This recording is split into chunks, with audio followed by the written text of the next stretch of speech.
and welcome to another special live edition of Marketplace Masters, brought to you by Merchant Spring, the leading marketplace analytics platform for agencies and investors.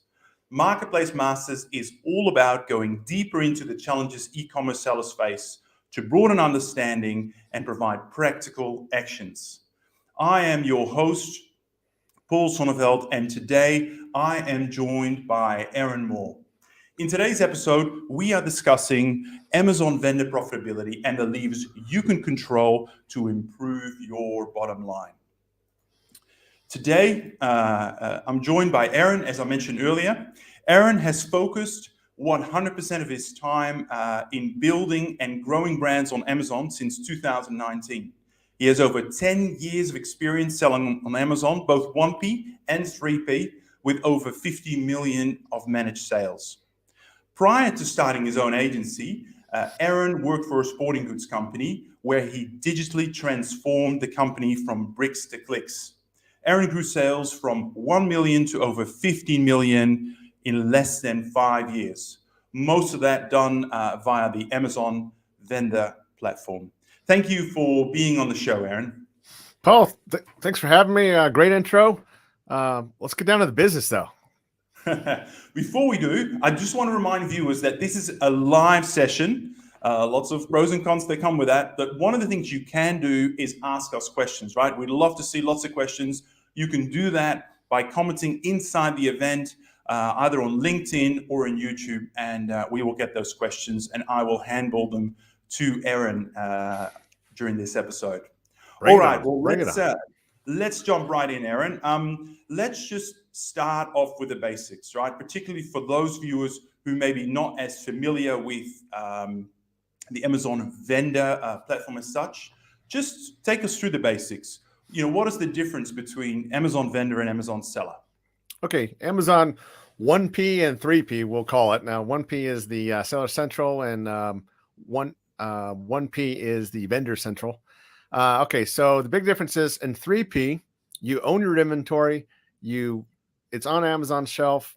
Amazon can fulfill it for you, fulfill it for yourself. And it's kind of more like having a retail store and selling it off your shelf there, but with Amazon's help. 1P or Vendor Central is more similar to a wholesale model where Amazon buys the products from you. You ship them the products. They own it. They send you, they hopefully pay you on time for it. And you kind of rinse and repeat that cycle. So basically it's like a wholesale model, the 1P version. The 3P version is more like a retail model where it's your own store. Thank you, Aaron. That's great. Great way to clarify things. Now, you have been a vendor manager for many, many years in your previous career. Just take us through, what aspects of that particular role dealing with the Amazon vendor platform did you find most challenging? Profits. Profits were absolutely the number one most important thing. I mean, most important thing for any company, period. But getting control of your profits in the 1P system is very tough because you have limited amounts of places to get profits from. So once you establish your contract, your fees are built in, your discounts are built in. You better hope you know your cost of goods and where your expenses are at and everything else, and work backwards from there. So watching your numbers, knowing your numbers internally as in your company and cost of goods and your operational expenses, plus knowing the expenses on the Amazon side inside the platform. So let me just, you mentioned the word contract, and this is premised on sort of having a contract in place with Amazon. For those who've never negotiated with Amazon on the space, and this is a whole new topic in itself, so let's try not to go too deep, but just, you mentioned the word contract. What does that mean in terms of, having a contract in place, and right. How does that come about? Okay, so however you get into the system, it's mainly by invite now for 1P. But however you get in there, once you're in there, there'll be a contract in place. Amazon says, hey, all right, cool, we'll buy from you, but here's our contract. Contract says a lot of things like, give us your best price and all that other fun stuff. But here's the deliverables in it are There'll be terms. So terms are usually 2%, 2% net 60. So there's a 2% discount right there on your terms, whatever the terms are agreed upon. There'll be a shipping terms where they take an X% of your for shipping. For damage goods, they take an X% for that. And there'll be a co-op. Co-op being it goes to advertising and everything else. That is your built-in contract that is fixed. It's negotiated on once a year. Usually the terms it's locked in for your time there. So the terms won't usually change, but the shipping charges, as in Amazon pays for the shipping inbound.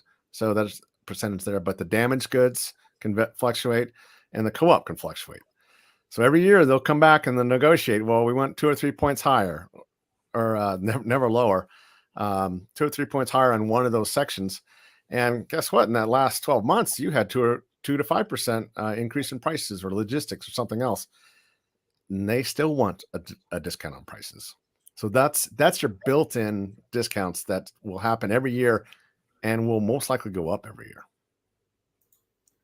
Yeah, I think we've another session coming up in terms of how to specifically prepare for those annual vendor negotiations. It sounds certainly like I'm sure a lot of Amazon vendors are not looking forward to that yearly cycle, because I'm sure they're not looking to gain a lot from those cycles. But look, you've already mentioned a lot of items that you need to think about when it comes to your profit on the Amazon vendor account. Take us through. When you're a vendor manager, how did you put an accurate picture of profitability together, for your Amazon vendor account? Right. How did you go about that? Well, number one, it goes down to who is in control of that account, who's in control of your P&L, right? So, and it goes back to that contract. I've taken on clients now in 1P that I'm like, did you know you agreed to X amount percentage? Like, no. Well, who's ever in their account pushing the buttons, doing the invoicing, the advanced ship notices and stuff like that, just agreed to it arbitrarily. So being in charge or being in control, or knowing when that agreement's coming along and who's agreeing to discounts is very important. So because there's other discounts that can come back. There'll be a price protection discount that they'll ask for. They'll do a bulk buy discount. Okay. If somebody's in there clicking buttons and agreeing to that stuff, Amazon doesn't care who that person was. It's locked in now. So controlling who, what, and where on agreeing to the discount. So that's important. The other thing is on your P&L, lining out every line on your sales. So you should have a top line with all your Amazon sales, just with your Amazon. And if you're doing 1P and 3P, just line out 1P sales, line out 3P sales. Then in your expenses, line out every single expense and discount Amazon takes for your 1P account. So you record that every single month and make sure it's accurate to a T. Whoever is doing your bookkeeping, this is where they make their money at, or make the money for you, by recording absolutely everything. Then after that, it's cost of goods. So if all your discounts, your booked in discounts add up to 20% discounts, and you're selling it to them for $100, there's instantly 20% discount on that. So now you're at 80. Okay. Where's your cost of goods at? Do you know your cost of goods?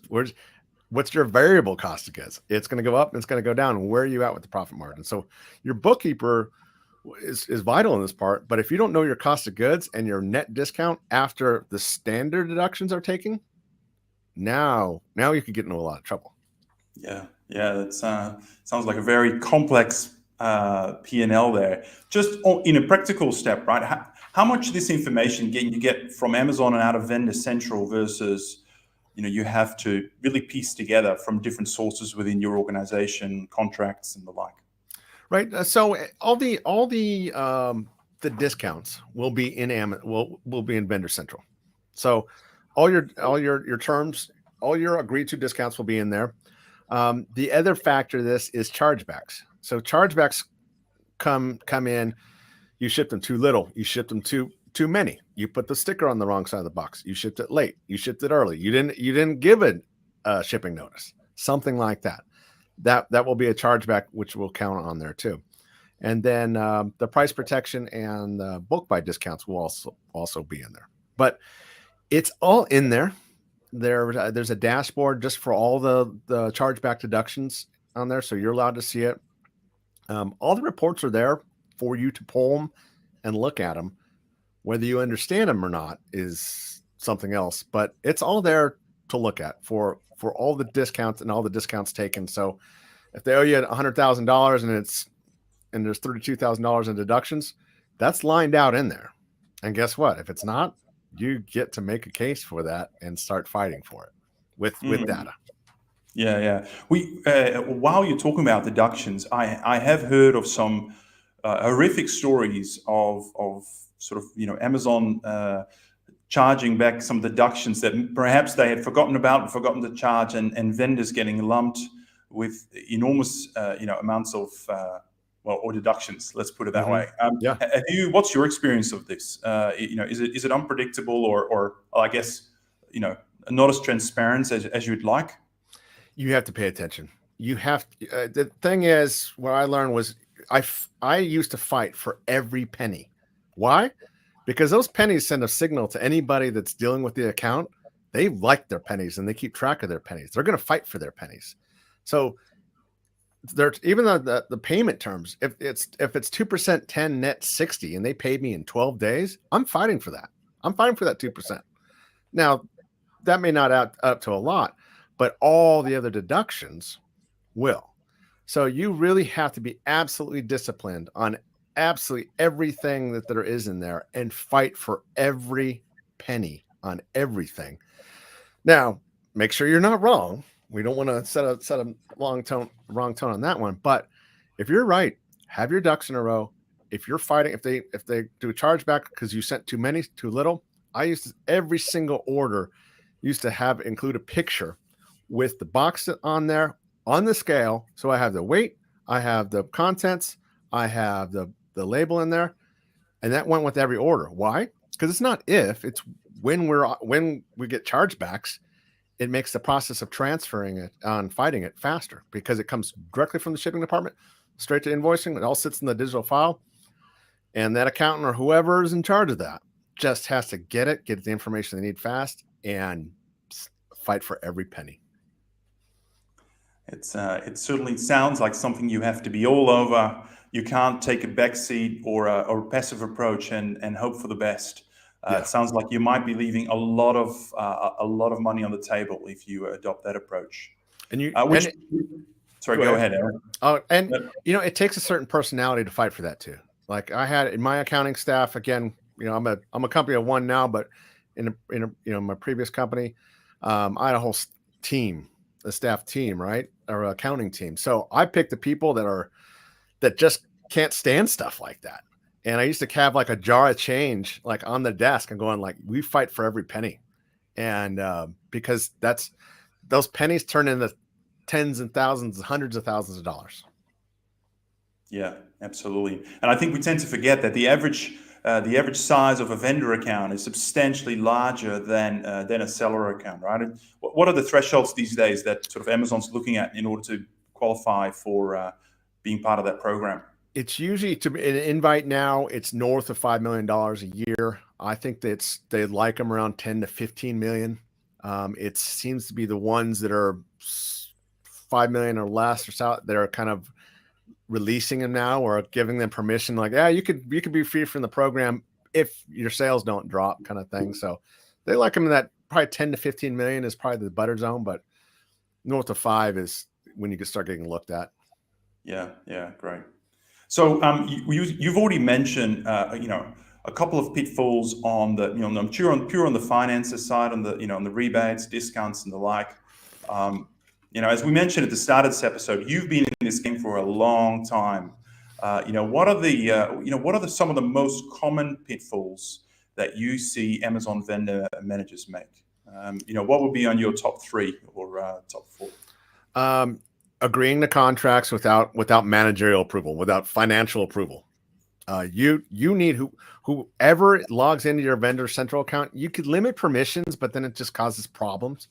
But whoever is in your account needs to be a fiduciary looking after your financial best interest and knowing that all discounts have to be approved by upper management or by somebody that controls the cost of goods, because that's a person that understands it. The second one is, or that's the person who's butt on the line for it. But the second one is their bulk buy discounts. These are a double-edged sword.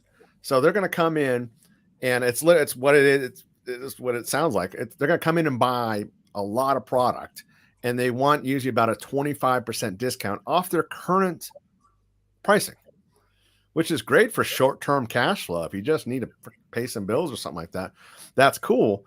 But what happens is, okay, you took a 25% hit on your margins.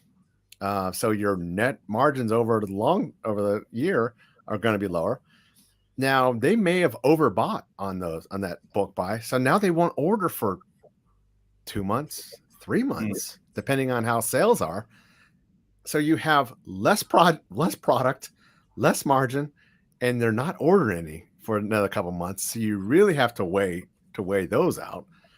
And the third one is cost of goods. What does your product cost? What does it really cost out the door? Because at the end of the year, when you shipped a couple $1 million in products and you realize that your 3% margins or 15 or 20, whatever you want to be at, it's too late. So knowing your cost of goods. Yeah, thank you, Aaron.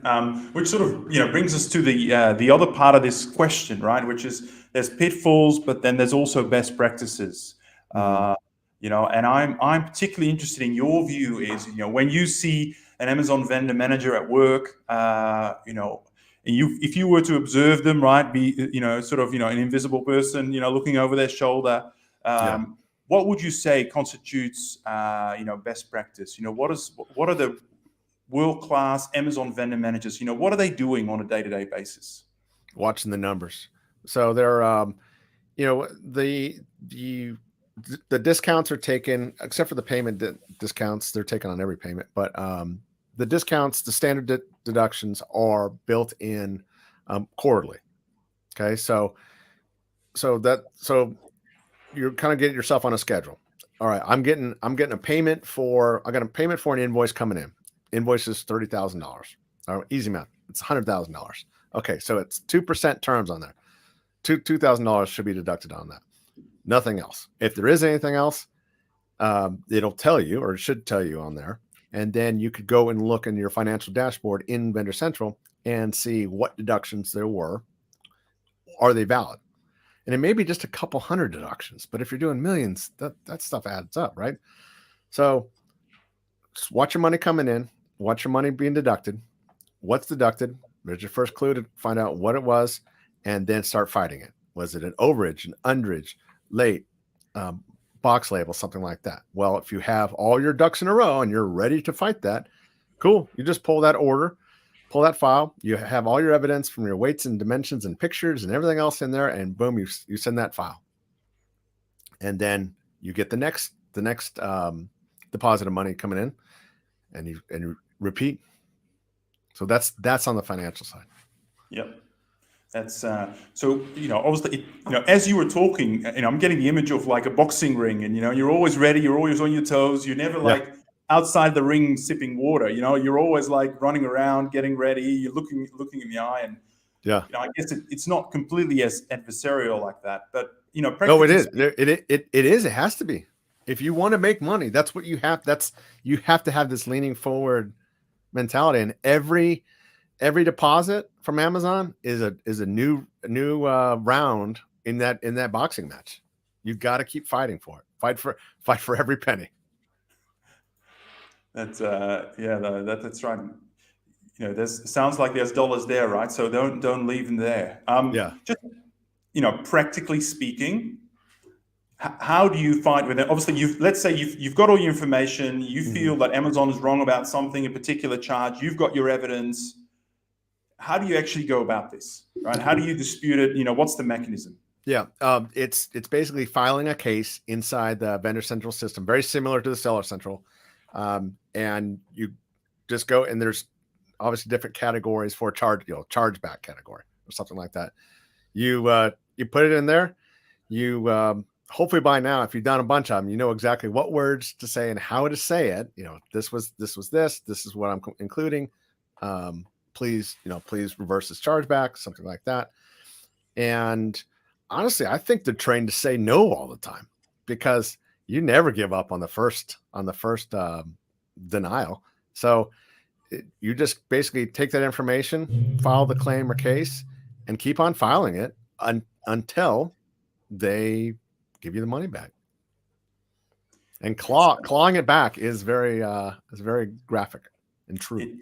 It sounds very similar to Seller Central. Those that persist, and don't take it personal. Just keep hammering away at those case logs. Eventually, you'll get a result. Yeah, stay organized with those case logs. A good a naming convention for the title. Usually by the invoice number. Again, I tracked everything by the invoice number that was pertained to, and everything else that came out of. So good naming conventions and systems, and when you're on round 2 or 3 or 4 of it, something to keep track of that.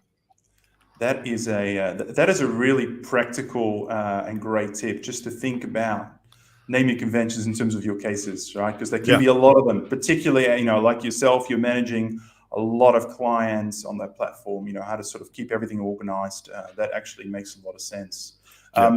We are almost out of time, but I was just going to ask you one last question, Aaron, which was, for those viewers out there, particularly those that are, have day-to-day responsibility for Amazon vendor management, what other tips or advice do you have for them? And specifically, I'd like to rephrase that question sometimes around, there's a couple of days left in the week. We can't do everything, but there's maybe a couple of 1%ers we can really go after this week.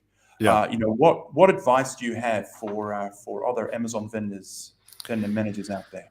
Your books, how you structure your books, your P&L, and again, because hopefully you have some insight or some feedback or a vote on how your books are structured. Okay, so the better your books are set up to record expenses from Vendor Central, the faster you notice a rise in expenses, a decrease in expenses, or an issue that pops up. Because then you could schedule that, or you could look at that month over month and figure out what that percentage is, and then you have the breadcrumbs to follow that trail to fix that problem. So structurally setting up the books to make a nice quick summary for glancing summary and knowing where to look at can be your biggest time saving at the end of the day. Thank you, Aaron. That has been absolutely fantastic. We are out of time, so we're going to have to wrap up here. Aaron, I just want to really thank you for coming on the show. We really appreciate your expertise that you've brought up to the table today, and just your generosity in sharing that with the wider community. Amazon vendor profitability and margins and all those charges can be such a complex topic, and you've certainly helped us demystify the topic and, been more than generous in providing all those practical tips along the way. I was just going to ask, for any viewers that are interested in exploring your specific services, whether it be on the vendor side or the seller side, what's the best way to get in touch? Search for me on LinkedIn, Amazon Aaron. I should pop up in there somewhere. And I'd be happy to answer or help with anybody that needs it. Fantastic. Thank you, Aaron. Well, that's it for today's episode of Marketplace Masters. Don't forget to join us next week for another special edition of the Amazon Vendor Marketplace Masters. Thank you so much for listening. Until next time.